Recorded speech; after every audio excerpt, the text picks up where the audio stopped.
हाय बच्चों। तो बच्चों माइंड मैप सीरीज़ का अगला चैप्टर है न्यूटन्स लॉज ऑफ मोशन। देखिए अभी हम क्या पढ़ रहे हैं, हम मैकेनिक्स पढ़ रहे हैं। ठीक है, मैकेनिक्स में क्या होता है, दो ब्रांचेस रहती हैं। एक होती है काइनेमेटिक्स, जिसमें क्या करते हो आप मोशन स्टडी करते हो, लेकिन जो मोशन कॉज करने वाला एजेंट होता है यानी कि जैसे फोर्स, तो फोर्स को स्टडी नहीं करते हैं। तो ये हमारा फर्स्ट चैप्टर था मोशन इन वन डायमेंशन या motion in a plane, second chapter. तो वो दोनों जो थे वो आते हैं किसके प्रीव्यू में, काइनेमेटिक्स के। अभी ये थर्ड चैप्टर जो है इसमें हम क्या करेंगे, हम फोर्स को डिस्कस करेंगे। ठीक है, तो जब फोर्स को डिस्कस करेंगे तो इसको बोलते हैं डायनामिक्स। ठीक है, जो मोशन को कॉज करने का एजेंट होता है उसको जब हम डिस्कस करते हैं, ठीक है, तो उसको बोलते हैं हम डायनामिक्स। तो बेसिकली यहाँ से डायनामिक्स स्टार्ट होता है। ठीक है, तो देखिए एनएलएम यानी कि Newton's laws of motion governs cause of motion and effects of motion. यानी कि इसमें कॉज ऑफ मोशन यानी कि हम फोर्स डिस्कस करेंगे। इफ़ेक्ट्स क्या होते हैं मोशन के, देखिए कोई बॉडी मूव कर रही है, ठीक है, तो उसकी वजह से उसकी काइनेटिक एनर्जी बढ़ रही है। ठीक है, यहाँ उसका मोमेंटम है, ठीक है, वो कोलाइड कर रही है तो वर्क डन कर रही है यहाँ फोर्स। तो इस तरह की बातें जब हम करते हैं, ठीक है, तो वो चीज़ बोलती है डायनामिक्स। ठीक है, तो वही चीज़ें हम डिस्कस करेंगे इस पर्टिकुलर चैप्टर में। ठीक है, तो यानी कि न्यूटन्स लॉज ऑफ मोशन जो है क्या गवर्न करता है, यानी कि ये किसको रूल करता है। एक तो कॉज ऑफ मोशन यानी कि फोर्स, और इफ़ेक्ट्स ऑफ मोशन को ये रूल करता है। ठीक है, फोर्स क्या है, देखिए फोर्स क्या है कि ये या तो पुश है या तो पुल है। ठीक है, लेकिन ये पुश और पुल क्यों करते हैं हम, ताकि बॉडी की स्टेट जो है वो चेंज हो जाए। ठीक है, देखिए पुश पुल कॉजिंग और tending to cause the motion. ठीक है, यानी कि एक बॉडी रेस्ट पे पड़ी है, अगर उस पर आप फोर्स लगाते हो, पुल करते हो या उसको पुश करते हो, ठीक है, तो ऐसा भी हो सकता है आप फोर्स लगा रहे हो लेकिन वो क्या हो रही है, बॉडी क्या है, मूव नहीं कर रही है। तो इस केस में क्या है, फोर्स जो आप लगा रहे हो या पुल और पुश, वो क्या कर रहा है, उसको हटाने की या उसको मूव करने की कोशिश कर रहा है। ठीक है, तो उसको बोलते हैं it tends to move it. ठीक है, दूसरा एक्चुअल मूवमेंट भी हो सकती है। ठीक है, तो इसीलिए फोर्स को हम बोलते हैं कि ये एक ऐसी चीज़ है, एक ऐसी एजेंसी है, ठीक है, जो क्या करती है, बॉडी की पोजीशन को चेंज करती है या चेंज करने की कोशिश करती है। ठीक है, अभी देखिए दो तरह की फोर्सेस हैं बेसिकली, डिस्टेंट फोर्सेस और कॉन्टैक्ट फोर्सेस। अब आपने देखा होगा कि पृथ्वी जो है सूरज का चक्कर लगाती है। ठीक है, किसकी वजह से, it is due to gravitation. अब देखिए पृथ्वी और सूरज का काफ़ी सारा डिस्टेंस है, तो इसका मतलब ये फोर्स जो है ये एक्ट करती है फ्रॉम ए डिस्टेंस। यानी कि वो फोर्सेस जो दूर से एक्ट करती हैं उसमें क्या होता है, आपका एक्चुअल कांटेक्ट जो है that is not required, they are called distant forces. Electrostatic force जो कूलम्स फोर्स है वो भी इसी तरह की फोर्स है। ठीक है, दूसरी होती है आपकी कांटेक्ट फोर्सेज, उसमें आपका दो सरफेसेस का कांटेक्ट होना बहुत ज़रूरी है। जैसे फ्रिक्शन है, आपकी फ्रिक्शन तभी होती है जब दो सरफेस कांटेक्ट पे आते हैं। ठीक है, इसी तरह से टेंशन भी तभी होती है। टेंशन कब होती है, देखो रोप होगी या उसमें आपका स्ट्रिंग होगा, तो उससे जब आप किसी चीज़ को खींचते हैं, ठीक है, तो टेंशन डेवलप होती है, तो कॉन्टैक्ट फोर्स ही है। Spring similarly spring is also a contact force. ठीक है, और ये क्योंकि इसके लिए कॉन्टैक्ट होना बहुत ज़रूरी है, ठीक है, तो इसीलिए इनको कॉन्टैक्ट फोर्स बोलते हैं।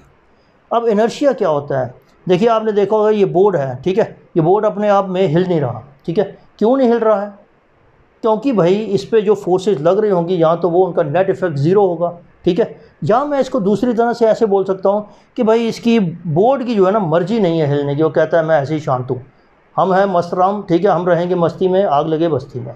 ठीक है, तो resistance to change of state, यानी कि ये बोर्ड जो रेस्ट में है, यहाँ कोई बंदा मूव कर रहा होगा तो हम मूव करते रहेंगे। ठीक है, हम रुकेंगे नहीं।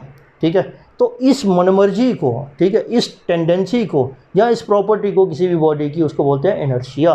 ठीक है, अगर बॉडी रेस्ट पे है, ठीक है, और वो मूव करना नहीं चाहती है, unless acted upon by external force, यानी कि बाहर से किसी फोर्स को ना लगाया जाए उसके ऊपर, वो क्या रहेगी, अगर स्टेट ऑफ रेस्ट में है तो रेस्ट में रहेगी। ठीक है, उसको बोलते हैं इनर्शिया ऑफ रेस्ट। अगर वो मोशन में है तो मोशन में रहेगी। ठीक है, उसको बोलते हैं इनर्शिया ऑफ मोशन। ठीक है, अब मोशन में भी देखिए यूनिफॉर्म मोशन होती है, नॉन यूनिफॉर्म मोशन होती है। तो अगर आपकी बॉडी जो है कांस्टेंट वेलोसिटी से जा रही है तो इसका मतलब ये हो गया उस पर जो नेट इफेक्ट जो है फोर्स का या नेट फोर्स जो लग रही है वो ज़ीरो है। ठीक है, क्योंकि अगर फोर्स लगेगी तो उसमें एक्सेलरेशन ज़रूर होगी। तो इसका मतलब कोई भी बॉडी जो है, ठीक है, मूव कर रही है विद यूनिफॉर्म वेलोसिटी, ठीक है, तब भी उस पर फोर्स जो है, नेट फोर्स जो है, मैं नेट फोर्स की बात कर रहा हूँ, क्योंकि और बहुत सारी फोर्स लग रही हैं, उनका इफेक्ट जो है वो ज़ीरो हो सकता है।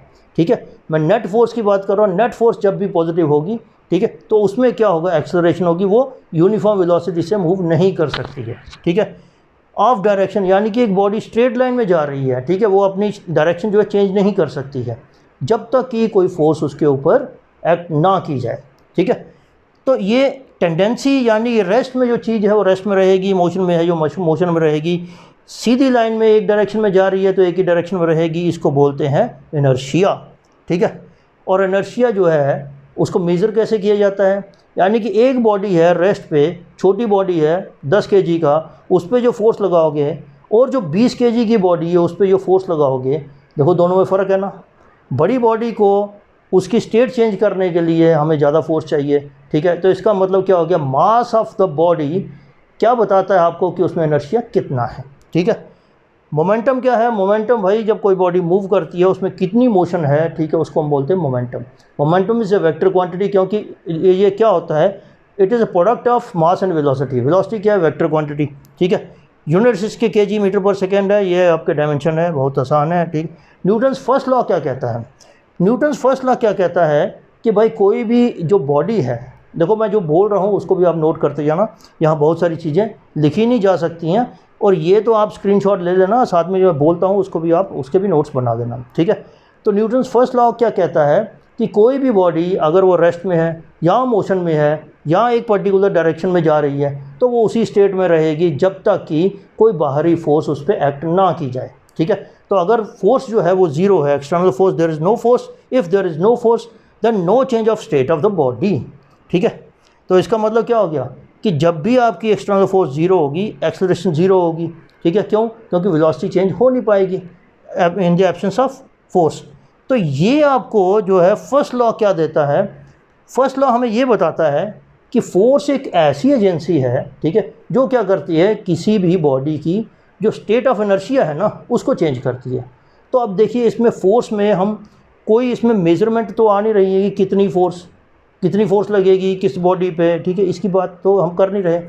जब मेज़रमेंट्स की बात करते हैं तो उसको बोलते हैं क्वांटिटेटिव थिंग। ठीक है, जब सिर्फ हम क्वालिटी की बात करते हैं कि ये भाई ये फोर्स है, ठीक है, धक्का है, उसको बोलते हैं क्वालिटेटिव। ठीक है, so first law gives qualitative definition of force, यानी कि फर्स्ट लॉ क्या बोलता है कि force is an external agency, ठीक है, विच changes the state of the inertia, state of the inertia of the body. ठीक है, वो चाहे रेस्ट हो सकती है, मोशन हो सकती है या डायरेक्शन हो सकती है। ठीक है, सेकेंड लॉ क्या कहता है कि भाई जब भी आपका मोमेंटम चेंज होता है उस पर फोर्स लगती है, या जब भी फोर्स लगती है वो मोमेंटम चेंज होता है। और क्या होता है कि भाई जो फोर्स होती है it is directly proportional to rate of change of momentum. ठीक है, समझ गए। तो जब भी प्रोपोर्शनलिटी हटानी होती है तो आपको कांस्टेंट के लेना पड़ता है। और एक और चीज़ आपको दिमाग में रखनी है कि ये जो डीपी है यानी कि चेंज इन मोमेंटम जो है किसकी डायरेक्शन में है, ये फोर्स की डायरेक्शन में है। बॉडी इधर है, जैसे ये बॉडी है, ठीक है, यहाँ मैंने फोर्स लगाई तो ये बॉडी इधर मूव की। ठीक है, तो मोमेंटम जो चेंज होगा वो इसी डायरेक्शन में होगा। ठीक है, तो अगर मैं k इक्वल टू 1 ले लूँ, ठीक है, F equal to dy/dt of mv होगा। ठीक है, अब ये जो है ये आप 9th में पढ़ते आ रहे हो, लेकिन अब जो 11th में पढ़ोगे, ठीक है, उसमें क्या है कि ये आपका मल्टीप्लाई रूल लगेगा इसमें। ठीक है, डिफरेंशियल का। तो क्या होगा, ये m dv/dt v dm/dt ये आपकी जनरल फॉर्म है फोर्स की। ठीक है, सेकेंड लॉ की जनरल फॉर्म है। क्यों जनरल फॉर्म है, क्योंकि एक केस में आपका dv/dt 0 होगा, एक केस में dm/dt 0 होगा। ठीक है, अब देखिए अगर मास कांस्टेंट है तो ये रेट ऑफ चेंज ऑफ मास जो है 0 हो जाएगा। इस इक्वेशन में ये 0 भर दो, m dv/dt जो आपकी आ जाएगी। dv/dt क्या होता है, rate of change of velocity, that is acceleration. तो फोर्स इंटू एक्सेलरेशन जो आप बचपन से पढ़ते आ रहे हो 9th और 10th में। ठीक है, अब क्या है, जैसे आपका रॉकेट जा रहा है, अब रॉकेट में क्या होता है, प्रोपेलेंट होता है। प्रोपेलेंट जब बर्न करता है तो क्या नीचे एक गैस आती है। ठीक है, गैसेस नीचे जाती हैं और रॉकेट ऊपर की ओर उड़ता है। ये न्यूटन्स थर्ड लॉ भी मतलब कि उसको मतलब वो कहते हैं कि ये उसको एक्सप्लेन करता है। ठीक है, लेकिन हम बात कर रहे हैं यहाँ रेट ऑफ चेंज ऑफ मास की, तो इसीलिए हम रॉकेट की एग्जांपल यहाँ भी डिस्कस कर रहे हैं। ठीक है, अब होता क्या है कि जब प्रोपेलेंट बर्न करता है तो क्या होता है, गैसेस होती हैं, गैसेस नीचे की ओर आती हैं, अब गैसेस तो बाहर निकल रही हैं। इसका मतलब जो मास है रॉकेट प्लस प्रोपेलेंट का वो चेंज हो रहा है, टाइम के साथ चेंज हो रहा है।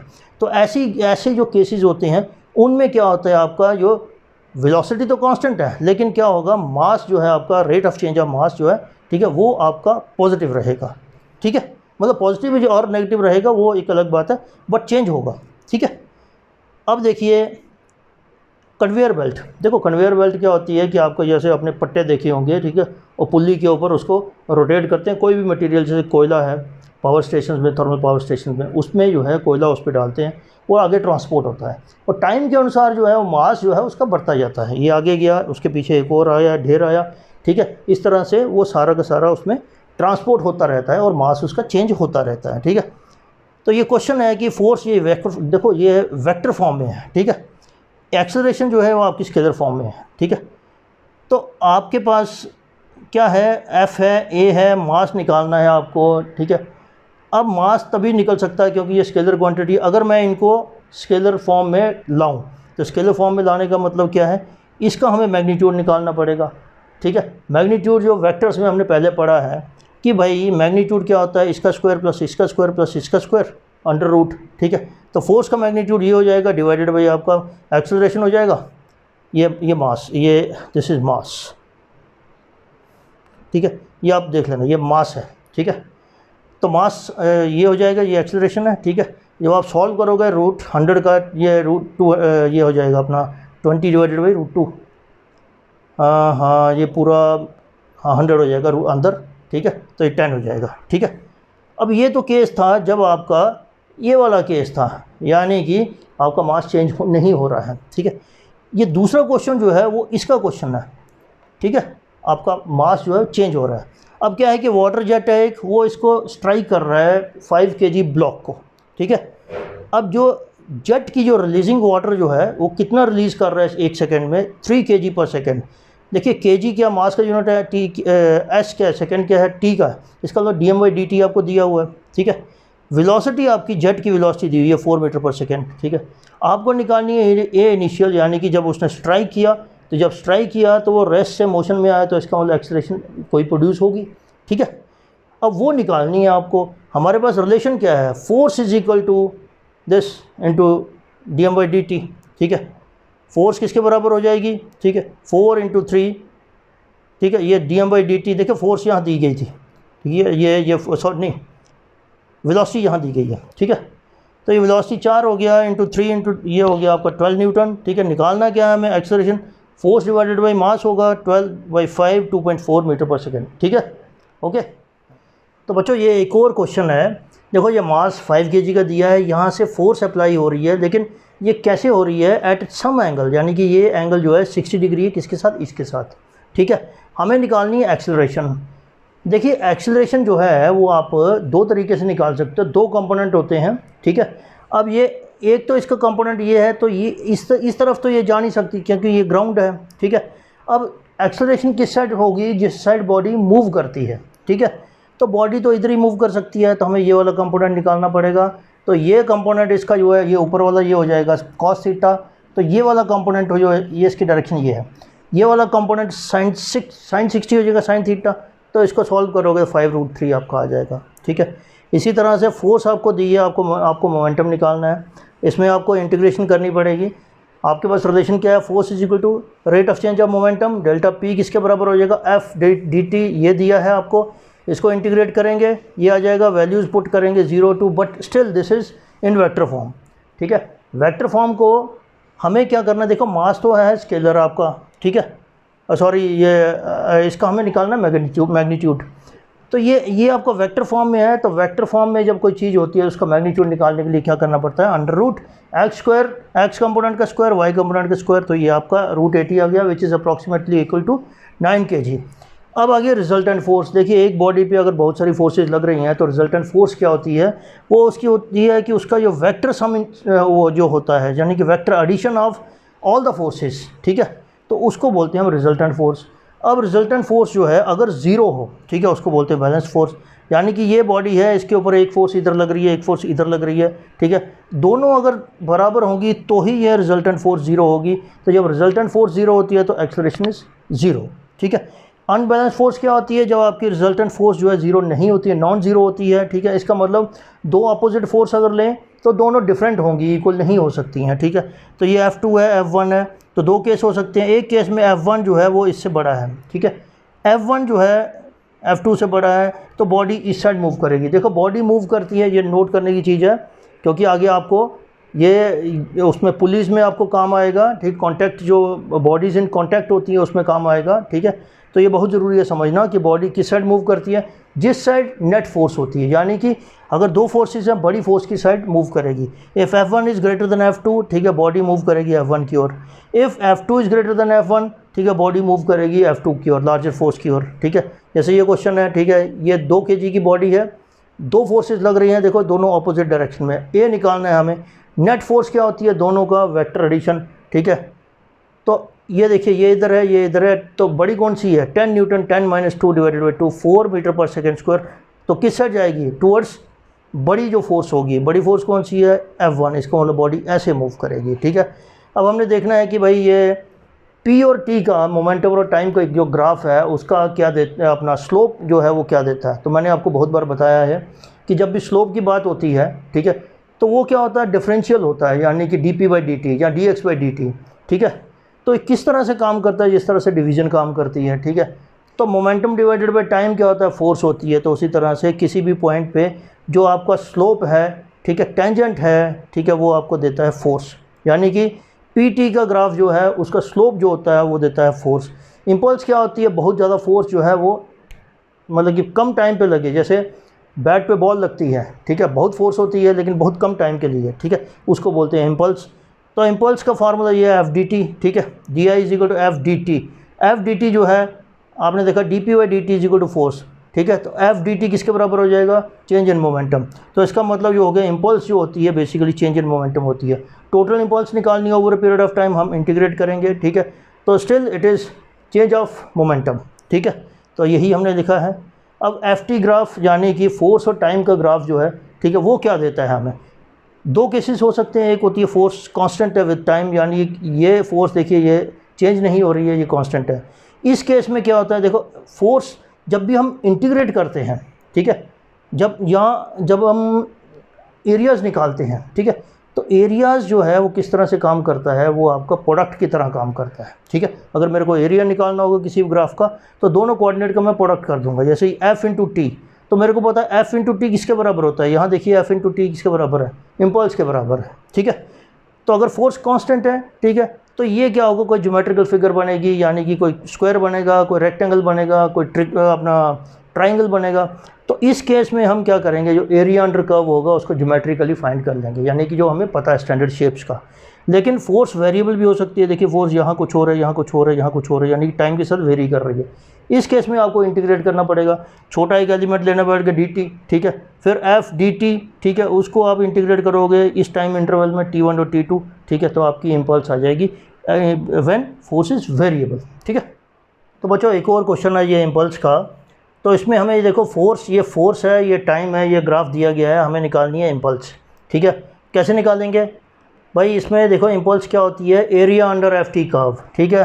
तो ये ट्राइंगल दिख रही है आपको, ये 18,000 है, ये थोड़ा सा ब्लर है, ठीक है, ये 18,000 है, यानी कि इस ट्राइंगल का एरिया क्या होगा, 1/2 बेस इंटू हाइट, ठीक है। हाइट इसकी 18,000 है, बेस कितना हो गया, ये 2.5 है, -1 ये 1.5 आ जाएगा।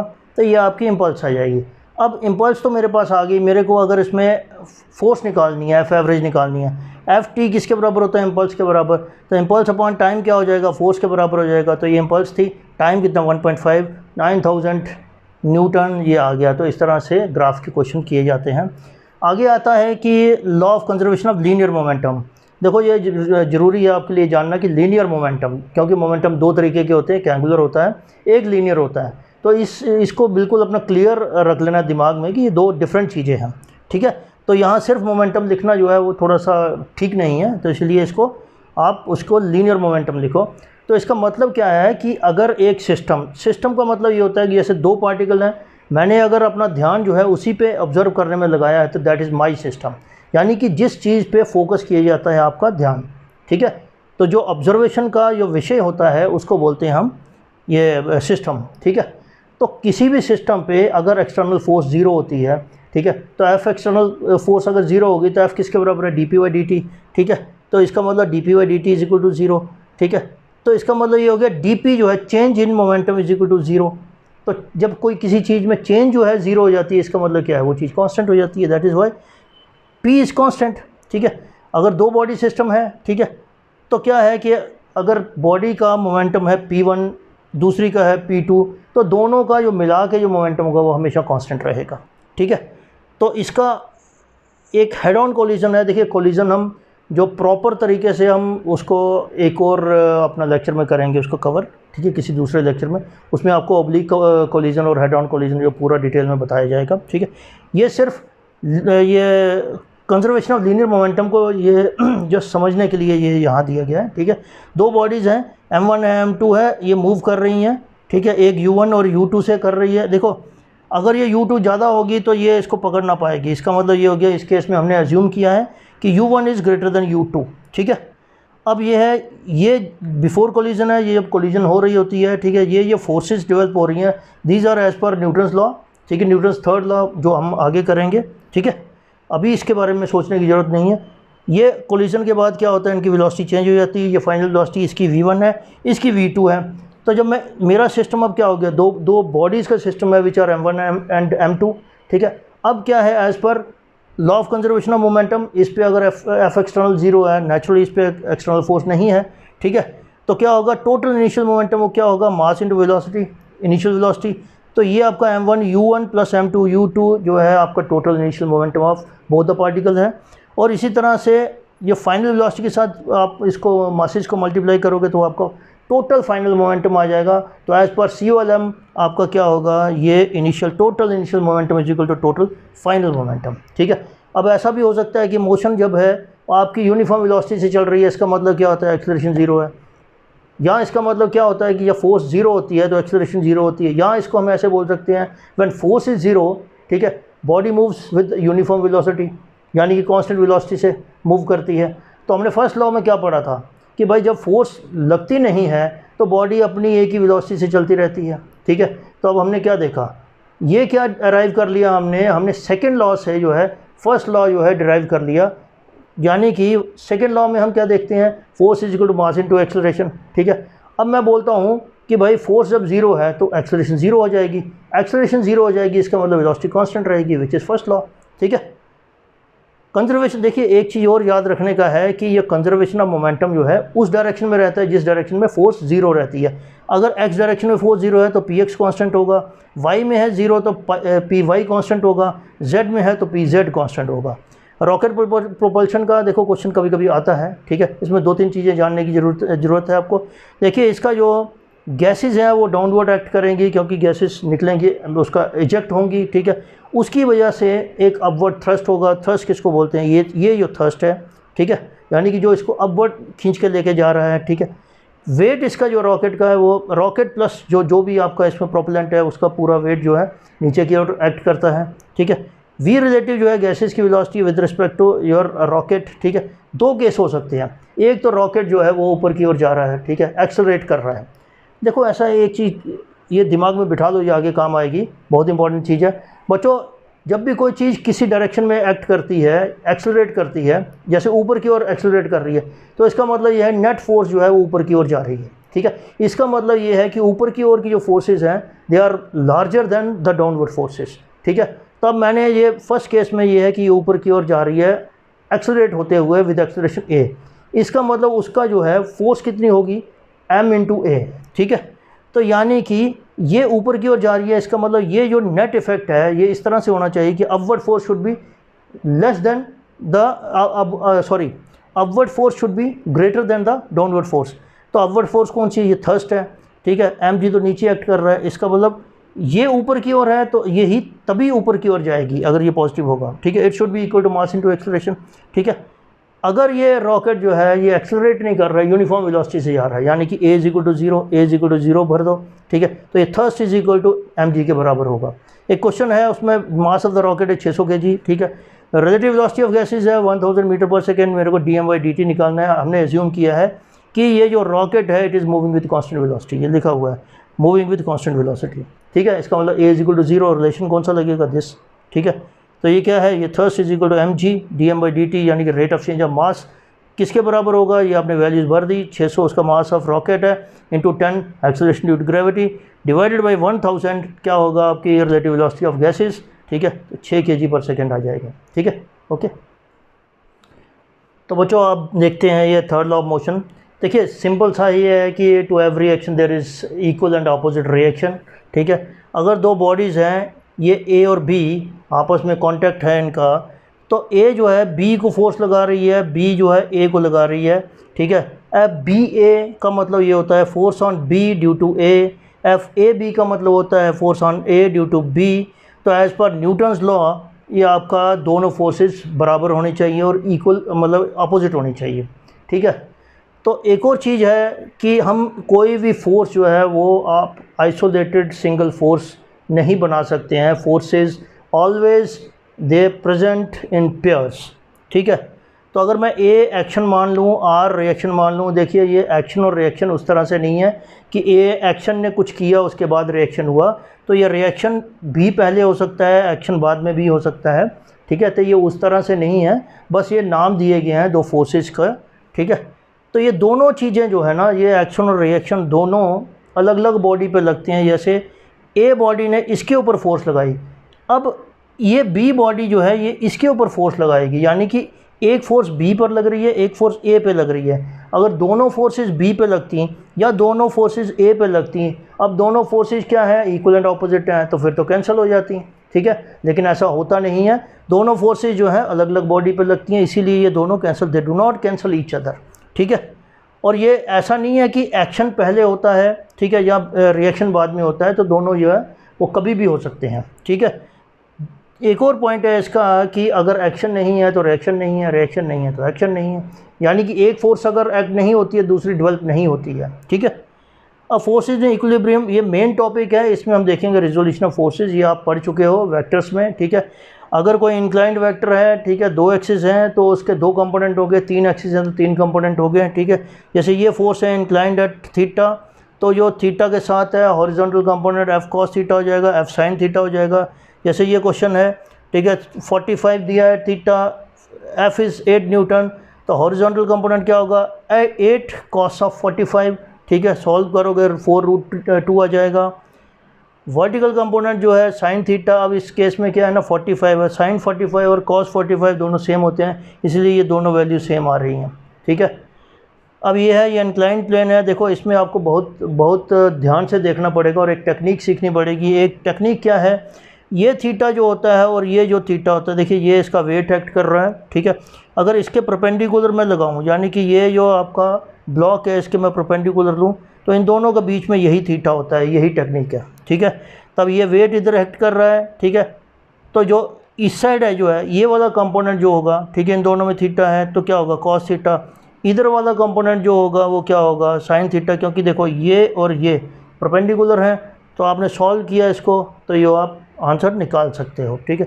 फोर्सेस इन इक्विलिब्रियम, यानी कि फोर्सेस जब इक्विलिब्रियम पे होती है उसकी कंडीशन क्या होती है, बेसिकली ये ट्रांसलेशनल इक्विलिब्रियम होता है, ठीक है, रोटेशनल इक्विलिब्रियम भी होता है, ठीक है। अभी हम सिर्फ ये मतलब ट्रांसलेशनल इक्विलिब्रियम ही पढ़ रहे हैं, यानी कि इक्विलिब्रियम ऑफ फोर्सेस, ठीक है। तो इसमें क्या होता है कि भाई आपका एक्स कंपोनेंट में जो नेट फोर्स है वो ज़ीरो होनी चाहिए, वाई कंपोनेंट में ज़ीरो होनी चाहिए, जेड कंपोनेंट में ज़ीरो होनी चाहिए, ठीक है, तभी फोर्सेस इक्विलिब्रियम में होंगी, ठीक है। और एक और चीज़ उसमें वेलोसिटी कांस्टेंट होनी चाहिए आपकी, यानी कि बॉडी मूव नहीं कर रही है, जब बहुत सारी फोर्सेस लग रही हैं और अगर वो इक्विलिब्रियम पे है तो बॉडी या तो मूव नहीं करेगी, ठीक है, और या मूव करेगी तो क्या होगा, बॉडी जो है आपकी कांस्टेंट वेलोसिटी से मूव करेगी, that is there is no acceleration at all, ठीक है। ये क्वेश्चन है, ये इसमें देखो ये फोर्स लग रही है F1, ये है F2, ये है 8 न्यूटन की, ये यहाँ दी है, हमें निकालना है F1 और F2, ठीक है। ऐसे वाले क्वेश्चंस को कैसे करना है, आपने क्या करना है, पहले हॉरिजॉन्टल कंपोनेंट्स को रिजॉल्व करना है, ठीक है, इक्वल टू 0 पुट करना है, ठीक है, और फिर वर्टिकली रिजॉल्व करना है, इक्वल टू 0 पुट करना है, ठीक है, या अपोजिट कंपोनेंट्स को इक्वल कर देना है, वो दोनों एक ही बात है, ठीक है। जैसे मैं हॉरिजॉन्टली रिजॉल्व करूँगा तो देखिए हॉरिजॉन्टली रिजॉल्व करने का F2 cos थीटा इस साइड है, ठीक है, इक्वल टू किसके बराबर होना चाहिए, इधर के जो भी कंपोनेंट होंगे 4, ये 4 का ये वाला कंपोनेंट 4 cos 60, यानी कि ये इस साइड हो रहा है, 8 ऑलरेडी इस साइड है, तो इसका मतलब दोनों सेम डायरेक्शन में है, ये अपोजिट डायरेक्शन में, दोनों को मैं इक्वल कर सकता हूँ। यहाँ मैं इसको दूसरी भाषा में ये बोल सकता था कि ये इस साइड है माइनस ये वाला 4 cos 60 प्लस 8, यानी कि वो भी माइनस हो जाएगा, इज इक्वल टू 0। इस तरह से भी कर सकता हूँ मैं, ठीक है। वहाँ से मैंने कैलकुलेट करके F2 निकाल लिया। जब वर्टिकल मैंने रिजॉल्व किया, वर्टिकल में देखो कोई और फोर्स है, ठीक है बिल्कुल, क्योंकि इसका कंपोनेंट भी होगा। तो F2 का ये कंपोनेंट क्या होगा, F साइन ऑफ 30 इधर नीचे की ओर, ठीक है। F1 ऊपर की ओर, 4 ये 30 इसके वर्टिकल के साथ है, तो 4 cos 30, या आप ये भी बोल सकते हो 4 sin 60, ठीक है। ये ऊपर है, ये नीचे है, इन दोनों को इक्वल कर दो, ठीक है, F1 आपका निकल जाएगा।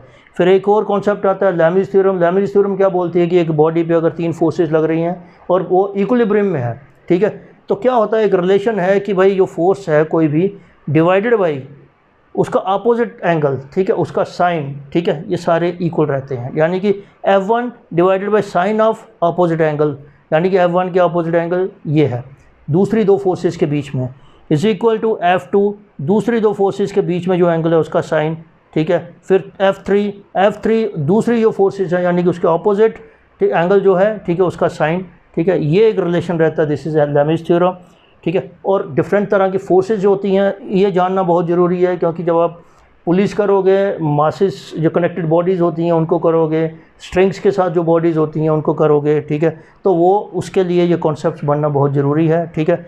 फर्स्ट जो है आपका वेट है, वेट क्या होता है, mg होता है, डाउनवर्ड हमेशा एक्ट करता है। नॉर्मल रिएक्शन होती है, नॉर्मल रिएक्शन हमेशा सरफेस के परपेंडिकुलर एक्ट करती है। अगर सरफेस ये है नॉर्मल रिएक्शन ये रहेगी, सरफेस ये है नॉर्मल रिएक्शन ये रहेगी, सरफेस ये है तो नॉर्मल रिएक्शन ये रहेगी, ठीक है। जैसे ये देखिए, ये है ऊपर की ओर, अब इंक्लाइंड है तो नॉर्मल रिएक्शन इसके परपेंडिकुलर होगी, यानी कि इसके ऐसे करके परपेंडिकुलर होगी। दो बॉडीज़ कांटेक्ट में है, ये इसको पुश करेगी, ये इसको पुश करेगी, ठीक है, तो ये नॉर्मल रिएक्शन इनकी इस तरह से होगी, ठीक है। टेंशन क्या है, किसी स्ट्रिंग से, रोप से अगर किसी चीज़ को खींचते हैं, ठीक है, तो रोप में डेवलप हो जाती है टेंशन। तो टेंशन जो होती है हमेशा जो पॉइंट ऑफ कांटेक्ट होता है उसके away from point of contact होती है, ये जानना बहुत ज़रूरी है, ठीक है। तो बच्चों टेंशन के बारे में बात कर रहे थे हम, टेंशन नहीं लेने का कोई दिक्कत नहीं है। देखो अभी समझ लोगे तो आगे जो है जो बॉडीज़ इन कांटेक्ट है वो बहुत आसान है, बिल्कुल आज मक्खन कर देंगे, ठीक है। तो इफ़ स्ट्रिंग इज़ इनएक्सटेंसिबल, यानी कि वो खिंच नहीं जाता है, अपनी लेंथ जो है वो बरकरार रखता है, अपनी लेंथ को बढ़ा नहीं लेता है, तो ए जो रहता है वो सभी मासेस के लिए सेम रहता है जो स्ट्रिंग से कनेक्ट है। जैसे ये दोनों मास कनेक्ट हैं तो इसका ए और इसका ए एक्सेलरेशन दोनों की सेम रहेगी, इन दोनों की एक्सेलरेशन सेम रहेगी, ठीक है। स्ट्रिंग मासलेस है, ठीक है, तो टेंशन जो होगी वो हमेशा हर जगह हर पॉइंट पे सेम रहेगी, जैसे ये है, ठीक है। तो ये टेंशन जो है, ठीक है, यहाँ मैं एज्यूम कर रहा हूँ कि हम ये यहाँ तो एम है, ये नीचे की ओर है, ठीक है, तभी टेंशन ऊपर की ओर आएगी, ठीक है।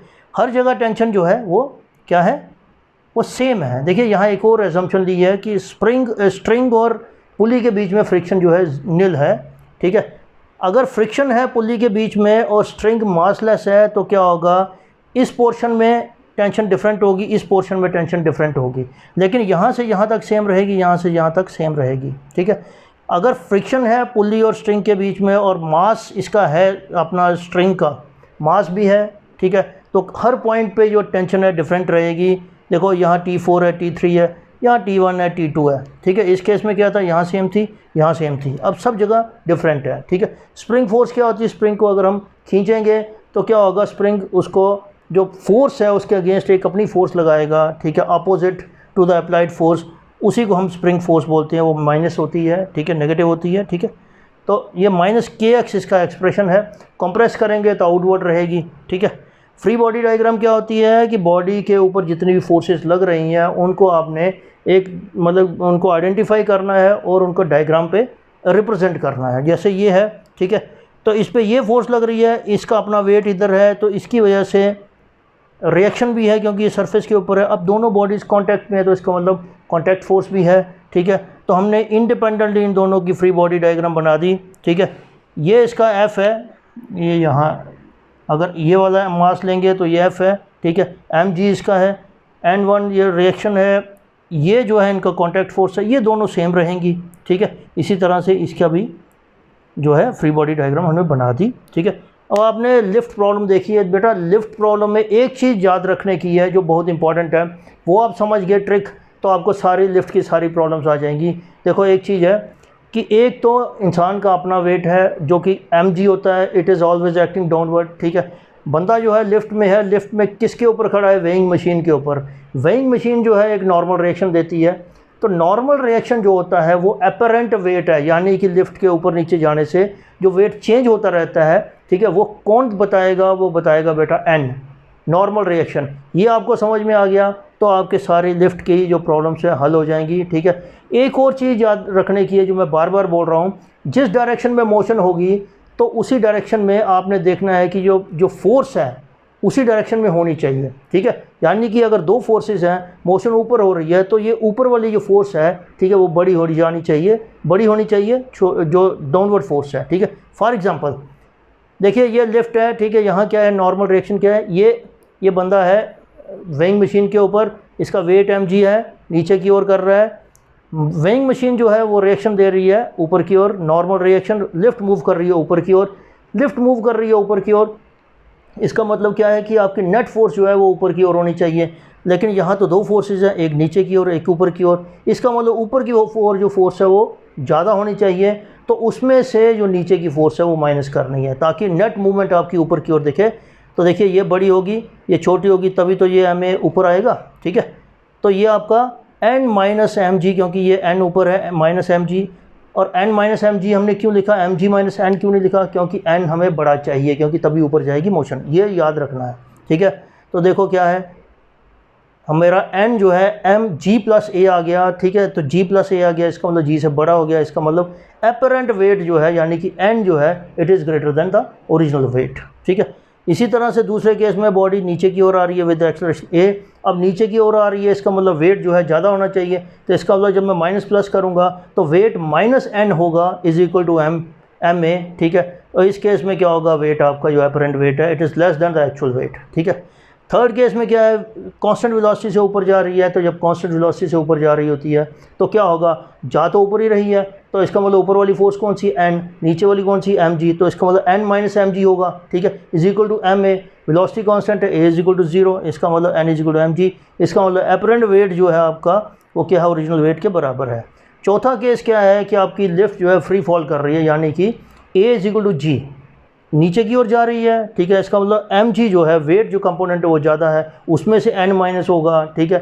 mg minus n is equal to किसके बराबर होना चाहिए? ma, लेकिन a क्या है? g है, हमने भर दिया, तो ये दोनों कैंसिल हो गए, तो n is equal to 0। Free fall में वेट जो है कोई नहीं होगा, ठीक है, एपरेंट वेट कुछ नहीं होगा।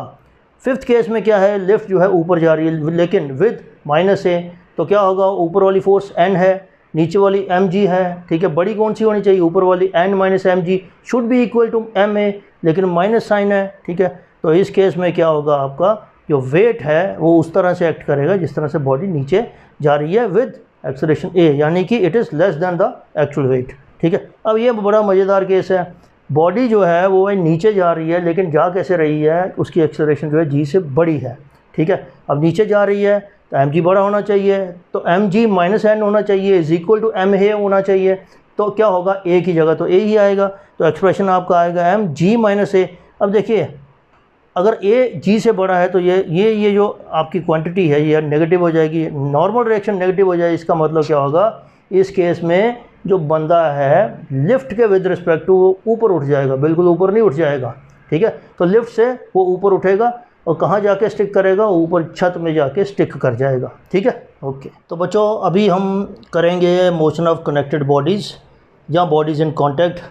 देखिए ये आपको बहुत ज़्यादा दिक्कत करता है, लेकिन इतना दिक्कत वाला ये है नहीं, आप बिल्कुल ध्यान से देखिए, ठीक है। और इसका अगर बेसिक्स आप समझ गए तो आप ऐसी कोई भी प्रॉब्लम कर लोगे, ठीक है। बहुत आसान है ये, ठीक है, घबराने की कोई ज़रूरत नहीं है। देखिए पहला जो है टू बॉडीज़ इन कॉन्टैक्ट, यानी कि एक के साथ एक जुड़ी हुई है, ठीक है। दूसरी रहेगी आपकी कनेक्टेड बॉडीज़, यानी कि विद स्ट्रिंग या रोप से जो कनेक्ट हुई हैं, ठीक है। टू बॉडीज़ केस हम देखेंगे, ठीक है। देखो इसमें फ्री बॉडी डायग्राम बनाना ये बहुत ज़रूरी है, ठीक है, ये आपको समझना बहुत ज़रूरी है इनफैक्ट, ठीक है। तो ये दो बॉडीज़ हैं m1 और m2, ठीक है। ये यहाँ F है, देखिए ये फोर्स यहाँ F लग रही है, ठीक है। अब ये जो बॉडीज़ हैं ये इस साइड मूव कर रही हैं, क्यों इस साइड मूव कर रही हैं? क्योंकि फोर्स इस साइड मूव कर रही है, ठीक है, फोर्स इस साइड लग रही है, तो नेचुरली ए की डायरेक्शन फोर्स की डायरेक्शन में होगी। मैं फ्री बॉडी डायग्राम यहाँ बनाऊँगा, देखो ऐसा है, ये कॉन्टैक्ट यहाँ रहता है, वहाँ पे नॉर्मल रिएक्शन होती है और वो हमेशा ऐसे करके रहती है, यानी कि जो बॉडीज़ के सरफेस होते हैं उनकी ओर ही नॉर्मल रिएक्शन रहती है, ठीक है। ये जो टेंशन है यहाँ, ये अवे फ्रॉम द कॉन्टैक्ट रहती है, पॉइंट मतलब बॉडी के अवे होती है, ठीक है। तो ये दोनों का डिफरेंस ये आपको जानना बहुत ज़रूरी है। तो इसकी मैं फ्री बॉडी डायग्राम बनाता हूँ। देखो ऐसा है, मैंने ये वाली सरफेस की जो नॉर्मल रिएक्शन है और नीचे जो m1g है, ठीक है, मैंने उसको ये नहीं लिया है क्योंकि दोनों कैंसिल हो जाती हैं, तो उसका इफेक्ट यहाँ रहता नहीं है, ठीक है। तो ये वाली बॉडी है m1, इसके ऊपर फोर्स लग रही है ये, और कॉन्टैक्ट फोर्स n इस साइड लग रही है, नॉर्मल उसका, ठीक है, बॉडी इस साइड मूव कर रही है। इसी तरह से इस बॉडी के ऊपर सिर्फ ये कॉन्टैक्ट वाली फोर्स लग रही है, ठीक है, जो नॉर्मल रिएक्शन, और ये बॉडी इस साइड मूव कर रही है। इस बॉडी को मैं कंसिडर करूँगा m1, तो मेरे को इक्वेशन ऑफ मोशन कैसे निकालूंगा मैं? बॉडी इस साइड मूव कर रही है, इसका मतलब इस साइड जो फोर्स है F वो बड़ी होनी चाहिए, माइनस इस साइड जो फोर्स है, नेट फोर्स जो है किस डायरेक्शन में होनी चाहिए? जिस डायरेक्शन में एक्सेलरेशन है, ठीक है। F minus n is equal to किसके बराबर होना चाहिए? m1a, ठीक है। दूसरी बॉडी में करूँगा, ठीक है, n इस साइड है, एक्सेलरेशन इसी साइड है, तो इसका मतलब n should be equal to m2a, ठीक है। अब एक चीज़ यहाँ नुक्ता देखिए, पॉइंट देखिए, ठीक है, कि ये जब भी इक्वेशंस बनेगी, जब मैं ऐड करूँगा, ठीक है, चाहे ये कनेक्टेड बॉडीज़ होंगी या ये बॉडीज़ इन कॉन्टैक्ट होंगी, ये यहाँ पे जो आपका टेंशन या n जो है ये सब कट जाएगा, यहाँ रह जाएगा आपका एक्सेलरेशन, मासेस और f हर केस में, ठीक है। और अगर आपका ऐसा नहीं आ रहा है तो इसका मतलब आप कहीं गलत कर रहे हो, ठीक है। तो मैं इनको जब दोनों को ऐड करूँगा, n कैंसिल हो जाएगा, f किसके बराबर रहेगा? m1 प्लस m2a, ठीक है। a किसके बराबर हो जाएगा? f upon m1 plus m2। m1 plus m2 क्या है? टोटल मास, ठीक है। तो f क्या है? f नेट फोर्स, ठीक है। तो acceleration f net divided by m1 plus m2। इसका ये मतलब कि ये फार्मूला भी आप याद रख सकते हो, लेकिन मेरी प्रेफरेंस ये है कि आप इक्वेशन बना के करो, कभी गलत नहीं होगा, अनलेस अनटिल कि ये फार्मूला लगाना बहुत ज़रूरी है, ठीक है। तो हमने क्या किया? a निकाल दिया, f divided m1 plus m2, ये 3 इक्वेशन है। इसको मैं अगर इसमें पुट करूँगा, देखो आप इसमें भी पुट कर सकते हो, ठीक है, लेकिन क्या है फिर कॉम्प्लिकेट हो जाएगा, तो आपको कॉम्प्लिकेट बनाना नहीं है, ये तो n निकालना है मेरे को, तो डायरेक्ट मैं ये पुट करूँगा, ठीक है। तो मैंने पुट किया, ये f upon m1 plus m2 आ गया, तो ये हमारा नॉर्मल रिएक्शन जो है, ठीक है, ये आ गई। तो इससे हम क्या कर सकते हैं? a निकाल सकते हैं, नॉर्मल रिएक्शन निकाल सकते हैं। क्वेश्चन देखिए, ठीक है, ये 4 है, 2 है, इसका हम फ्री बॉडी डायग्राम बनाई। देखिए ये क्या है? 20 न्यूटन, और ये इस डायरेक्शन में है एक्सेलरेशन, यानी कि इस डायरेक्शन में है, ठीक है, ये इस डायरेक्शन में है। इसका मतलब ये वाली फोर्स जो है वो आपकी बड़ी होनी चाहिए, तो माइनस कौन सी होगी? ये वाली फोर्स, ठीक है।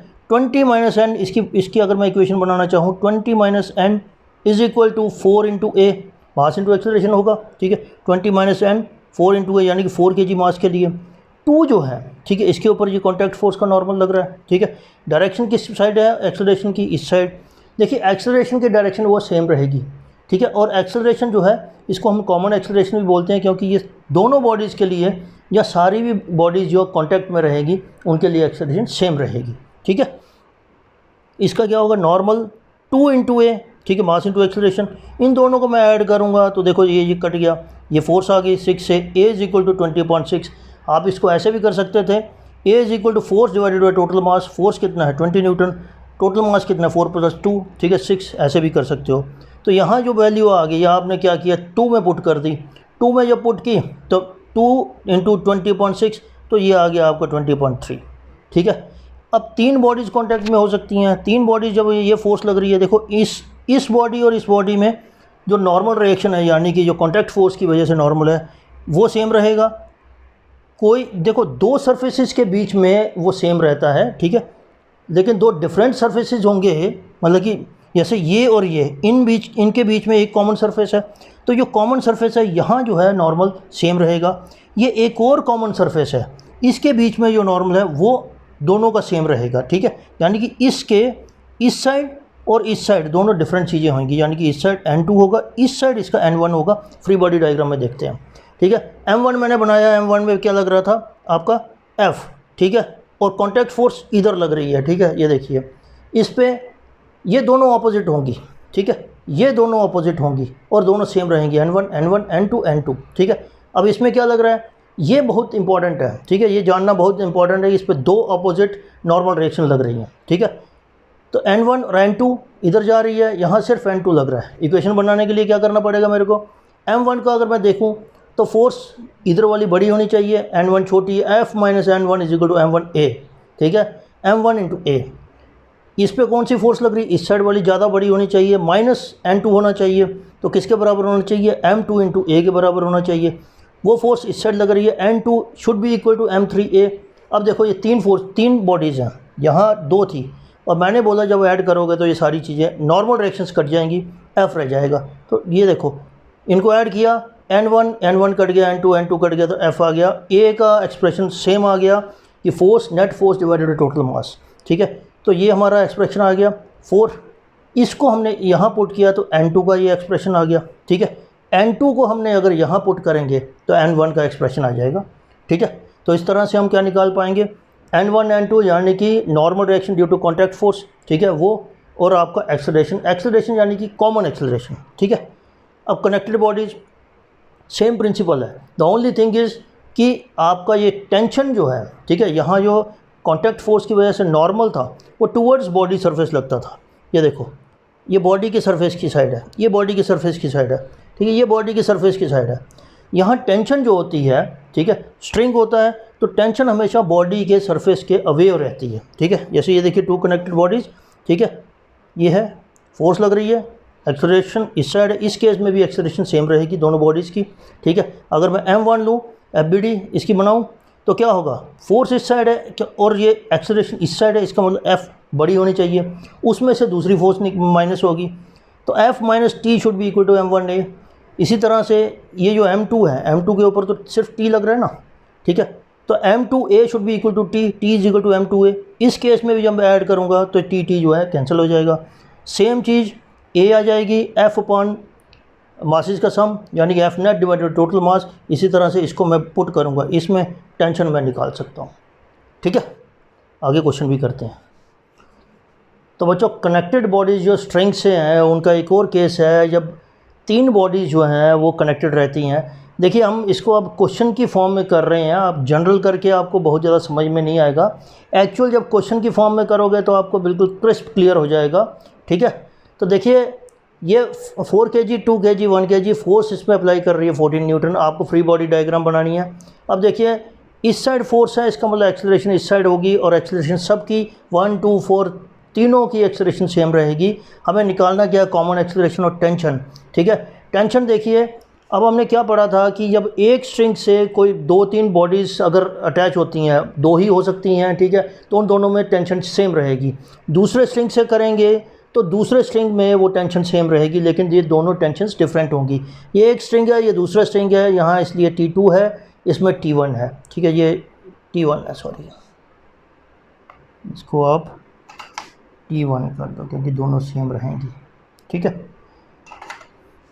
तो अभी फ्री बॉडी डायग्राम देखेंगे 4 का और इसका, ठीक है। अगर 1 का हम देखें तो इस पर फोर्स कौन सी लग रही है, F, ये लग रही है 14 न्यूटन, ठीक है, और ये इस साइड T1 लग रही है, तो इसकी इक्वेशन क्या बनेगी, 14 minus T1 is equal to 1 है। क्यों 14 पहले लिखा है, क्योंकि 14 बड़ा होना चाहिए, क्योंकि एक्सेलरेशन की डायरेक्शन ये है, ठीक है। इसी तरह से बॉडी 2 जो है इसके ऊपर 2 लग रही हैं, एक तो टेंशन इसकी वजह से इस साइड और दूसरी टेंशन इसकी वजह से इस साइड, ठीक है। तो ये दोनों T1 माइनस T2, क्योंकि T1 ज़्यादा होना चाहिए क्योंकि एक्सेलरेशन इस साइड है, ठीक है, 2 इंटू A। इसी तरह से T2 पे सिर्फ ये अपना 4 kg पे सिर्फ T2 लग रही है, which should be equal to 4 है। अब हमने बोला कि ये सारी चीज़ें कैंसिल हो जानी चाहिए, अब हम ऐड करेंगे तो सारी कैंसिल हो गई, फोर्स रह जानी चाहिए। फोर्स ये है A इज़ इक्वल टू 2 आपका मीटर पर सेकेंड स्क्वायर आ जाएगा, ठीक है। अब 2 को अगर मैं यहाँ पुट करूँ, ठीक है, T2 मेरा निकल जाएगा 8 न्यूटन, ठीक है। 8 न्यूटन को मैं यहाँ पुट करूँ, ठीक है, तो ये आपका T1 आपका निकल जाएगा 12 न्यूटन। ये आप एक बार स्क्रीनशॉट ले लीजिए, आपको पता चल जाएगा, ठीक है, सिंपल सी कैलकुलेशन है। इसी तरह से वर्टिकल मोशन, देखो वर्टिकल मोशन में एक एडिशनल फैक्टर आता है, वो होता है G, ठीक है। नीचे की ओर जो है ना आपका वो नीचे वाला G लेना है। इस केस में देखो आप G कहीं नहीं आ रहा है, ठीक है। वो क्यों नहीं आ रहा है, क्योंकि ये जो G आपका mg जो इधर है ठीक है, वो उसको बैलेंस करता है नॉर्मल रिएक्शन, ठीक है। तो मोशन में, इक्वेशन ऑफ मोशन में वो चीज़ फिगर नहीं आती, फिगर आउट होती नहीं है, मतलब वो अपीयर नहीं हो रही है, ठीक है।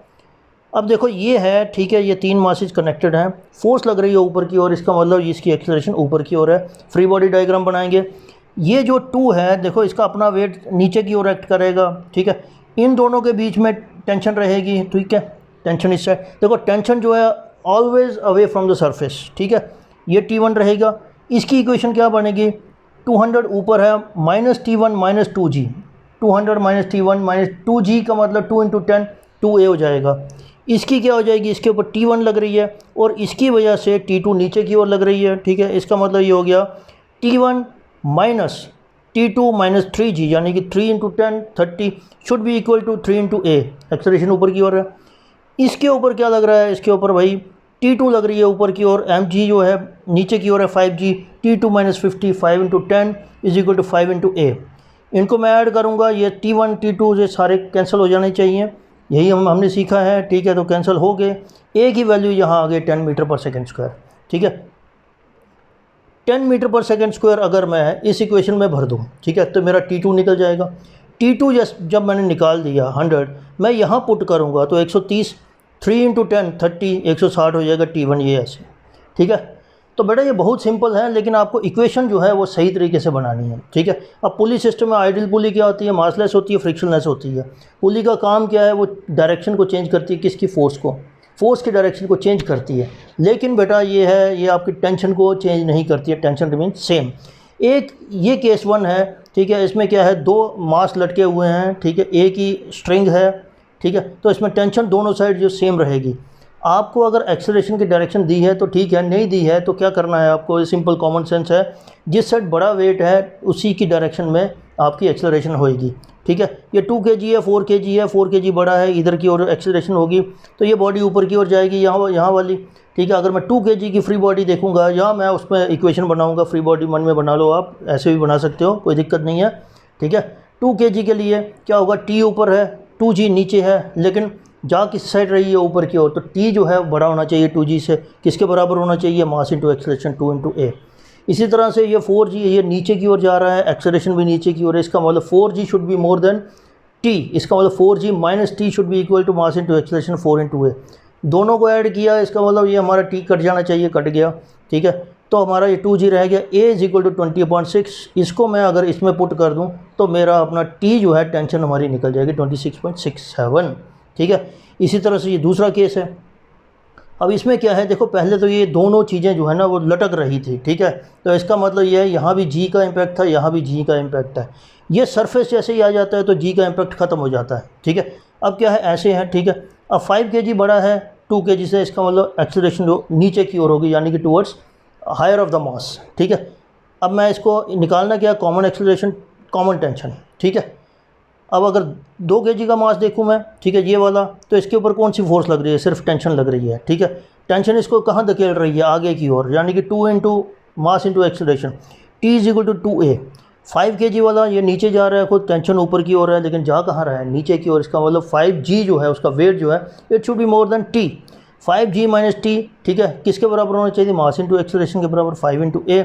इन दोनों को ऐड किया, T कट जाना चाहिए, कट गया, ठीक है। 5G = 7A, ठीक है। यहाँ से हमने A निकाल दिया, A को हमने यहाँ पुट किया, ठीक है, तो T आपका निकल गया, ठीक है। तो बच्चों कनेक्टेड बॉडी का ये एक और केस है, ठीक है। इस तरह से अगर वो बॉडीज़ कनेक्टेड हैं तो हर केस में आपको देखो ऐसा ना, उसकी उस बॉडी की फ्री बॉडी डायग्राम आनी चाहिए, आपको कौन सा फोर्स लग रही है ये आना चाहिए, एक्सेलरेशन किस साइड जाएगी ये आना चाहिए। जैसे ये 5 kg है, ये 3 kg है, 5 kg बड़ा है, एक्सेलरेशन इस साइड होनी चाहिए, ठीक है। लेकिन यहाँ 3 मासेज हैं, फॉर 5 kg मास, ये 5 kg मास है, ठीक है। ये इसका mg इस साइड है, ठीक है। एक्सेलरेशन इस साइड है, बॉडी इस साइड मूव कर रही है, इसका मतलब 5 mg जो है, ठीक है, 5G जो है, it should be greater than T1। इसका मतलब 5 × G, यानी कि G की मैंने वैल्यू भर दी इसमें 10 की, 50 - T1 should be equal to 5 × A, mass into acceleration. अब इस पर 2 kg मास का अगर देखें तो इस पर देखिए 2 टेंशन लग रही हैं। अब देखो ये एक स्ट्रिंग है, इसलिए इसमें टेंशन जो है दोनों साइड सेम है। ये दूसरा स्ट्रिंग है, इसलिए इसमें टेंशन्स जो है दोनों साइड सेम है। और ये 2 डिफरेंट स्ट्रिंग्स हैं, इसलिए ये T1 और T2 दोनों डिफरेंट हैं, ठीक है। ये दिमाग में रखने की चीज़ है। अब ये 2 kg मास अगर मैं लेता हूँ तो इसको ये T1 इधर खींच के लेके जा रही है, T2 इधर है, लेकिन बॉडी किस साइड जानी है, T1 की तरफ। इसका मतलब T1 ज़्यादा होना चाहिए, इसका मतलब T1 माइनस T2 होना चाहिए, किसके बराबर, mass into acceleration, 2 into T1 minus T2 is equal to 2 into a. अब ये 3 kg मास है, ये ऊपर की ओर जा रहा है, ऊपर कौन खींच रहा है, T2, ठीक है। नीचे क्या था इसका, नीचे कौन सी फोर्स लग रही है, 3G, ठीक है। तो T2 ऊपर होना चाहिए, T2 माइनस 3G किसके बराबर होना चाहिए, मास इंटू एक्सेलरेशन 3 इंटू ए। तो मैंने बोला, जब बार बार मैं बोल रहा हूँ कि ये जब ऐड करोगे तो ये सारी टेंशन्स या नॉर्मल फोर्सेस जो हैं वो आपकी कट जाएंगी, ठीक है। यहाँ रह जाएगा नेट फोर्स, ठीक है। तो A is equal to 2 metre per second square आ गया, तो इसको यहाँ पुट करेंगे इस इक्वेशन में 3 में, तो T2 की वैल्यू आ जाएगी। T2 की जो वैल्यू आएगी वो इस इक्वेशन में पुट करोगे, T1 की वैल्यू भी आ जाएगी, ठीक है। अब ये देखिए इंक्लाइंड जो सरफेस है इसके ऊपर पुली है, ठीक है। इसमें एक चीज़ बहुत इंपॉर्टेंट होती है, आपको ये पता होना चाहिए कंपोनेंट्स कैसे निकालते हैं, ठीक है। ये थीटा इसका 30 है, देखिए 3 kg मास है, 3 kg is more than 2 kg, इसका मतलब ये है एक्सेलरेशन इस साइड आएगी, ठीक है। अब ये जो वेट है इसका जो mg जो है वो वर्टिकली डाउनवर्ड एक्ट करता है। ये एंगल और ये एंगल जो है, यानी कि ये नॉर्मल है इसका, ठीक है, ये दोनों सेम रहते हैं। इसका ये कंपोनेंट जो है ये थीटा है, तो ये कॉस थीटा हो जाएगा। और फिर एक ये कंपोनेंट है जो इसको नीचे लेके आएगा, ठीक है, तो वो साइन थीटा वाला कंपोनेंट होगा। मैंने यहाँ क्या किया, 3 इंटू 10 कर दिया, इसलिए 30 आ रहा है, ठीक है। अब मैं दोनों बॉडीज़ को इंडिपेंडेंटली देखूंगा, उसका FBD देखूंगा, ठीक है। तो 3 kg वाला जो है देखिए ये है, ठीक है, ये किस साइड जा रहा है, नीचे की ओर जा रहा है। इसका मतलब ये फोर्स जो है ये बड़ी होनी चाहिए, इसका मतलब this minus t should be equal to mass into acceleration, नीचे की ओर, यही किया। 30 sine 30 minus t is equal to 3 है, ये जो है ऊपर की ओर जा रहा है, ठीक है। टी इसको ऊपर की ओर खींच रहा है, वेट इसका नीचे की ओर खींच रहा है, लेकिन जा ये ऊपर की ओर रहा है, तो टी माइनस 2G होना चाहिए is equal to mass into acceleration, यही किया है। इन दोनों को ऐड किया, ये दोनों कट जाने चाहिए, ठीक है। तो आपका ये आ गया ऐसे, बिल्कुल इसको कैलकुलेट करके जब देखेंगे तो ए जो है -1 आ जाएगा आपका, ठीक है। उसमें घबराने की ज़रूरत नहीं है, ठीक है, -1 आ सकता है, ठीक है। तो टी की वैल्यू आप यहाँ पुट करोगे, ए की वैल्यू, तो आपका टी आ जाएगा, ठीक है। अब देखिए हमने क्या, मैं ये बोल रहा था कि भाई आप इक्वेशंस लगा के ही क्वेश्चंस को सॉल्व करो, लेकिन कई बार क्या होता है आपको सीधा सीधा पूछा रहता है, अगर इक्वेशंस लगाओगे टाइम ज़्यादा लगेगा, ठीक है। उन केसेस पे आप जो ए है, ए का फार्मूला जो हमने देखा कि F net divided by total mass, वो लगा सकते हो। ये कुछ केसेस हैं, फाइन नेट एक्सेलरेशन इसमें करनी है, ठीक है, इसमें टेंशन वगैरह कुछ नहीं निकालनी है, तो टेंशन लेनी भी नहीं है, ठीक है। फर्स्ट केस है, इस तरह की पुली है, ठीक है। 3m जो है बड़ा है, इस साइड आएगा, ठीक है। अब देखिए नेट फोर्स क्या होती है, नेट फोर्स आपको क्या करनी है, दोनों जो वेट हैं उनको आपने कंपेयर करना है, यानी कि उनको प्लस माइनस करना है, ठीक है। तो ये वेट जो है ये इस साइड खींच रहा है, 3mg फोर्स इस साइड है, ठीक है। ये वाली इसके ऑपोजिट है, तो ये 3mg माइनस mg हो जाएगा, 2mg हो जाएगी नेट फोर्स। टोटल मास कितना है, 3m प्लस m 4m, ठीक है। Net force 2mg 4m g/2 हो जाएगा, कैलकुलेट करोगे। इसी तरह से ये है, ये 2mg नीचे की ओर है, ठीक है। और ये जो है, ठीक है, ये आपका ये अपोजिट है, ठीक है। 2mg minus mg is equal to mg आ गया, ठीक है। तो टोटल मास 3mg है, ठीक है, g/3 हो जाएगा ये आपका, ठीक है, समझ गए। अब ये देखिए यहाँ नेट फोर्स क्या है, 3mg इधर खींच रही है, 2mg इधर खींच रही है, ठीक है। इसका मतलब क्या हो गया कि 3mg माइनस 2mg, ठीक है, ये आपका mg हो जाएगा, ठीक है। तो ये टोटल मास कितना है, 3 + 5, 3 + 1 4 और 2 6, ठीक है। 6m जो है ये आ जाएगा, ठीक है। इस मास का कोई कंट्रीब्यूशन नहीं है, ठीक है। ओके, ये फोर्थ केस है। देखिए इसमें क्या है, दो मासेज हैं, ये दोनों नीचे की ओर आ रहे हैं, इस साइड, ये इस साइड है, दोनों अपोजिट है। तो 3mg प्लस mg, ये एक ही साइड रहेगा, माइनस 2mg, ठीक है। तो ये जो है 2mg आ जाएगा। तो एक्सेलरेशन आपकी क्या हो जाएगी, net force divided by acceleration, sorry total mass, ठीक है। तो ये ऐसे कर लिया। इस केस में क्या किया हमने, ये मास जो है m है, ये क्या 4m है, 4m बड़ा है, इसका मतलब एक्सेलरेशन इस साइड आएगी, ठीक है। तो ये जो आपका कौन सा कंपोनेंट इसके आएगा, ये इस साइड आएगा, 4mg साइन थीटा साइन 30, तो ये वाला और ये इससे माइनस हो जाएगा, तो टोटल नेट फोर्स जो हो जाएगी mg हो जाएगी, ठीक है। टोटल मास जो है 5 + 4 5mg, तो इसी तरह से इसको कर ले, इसको थोड़ा चेक कर लेना आप, ठीक है, ख़ास तौर पे ये क्वेश्चन सेकंड वाला, ठीक है। तो देखो मेन जो मुद्दा ये है कि आपको ये पता होना चाहिए कि ये जी किस साइड लग रहा है। जी तो डेफिनेटली जो नीचे की ओर लगेगा, ठीक है, बट कौन सा जो वेट जो है किससे माइनस करना है ये आपको आना चाहिए, ठीक है।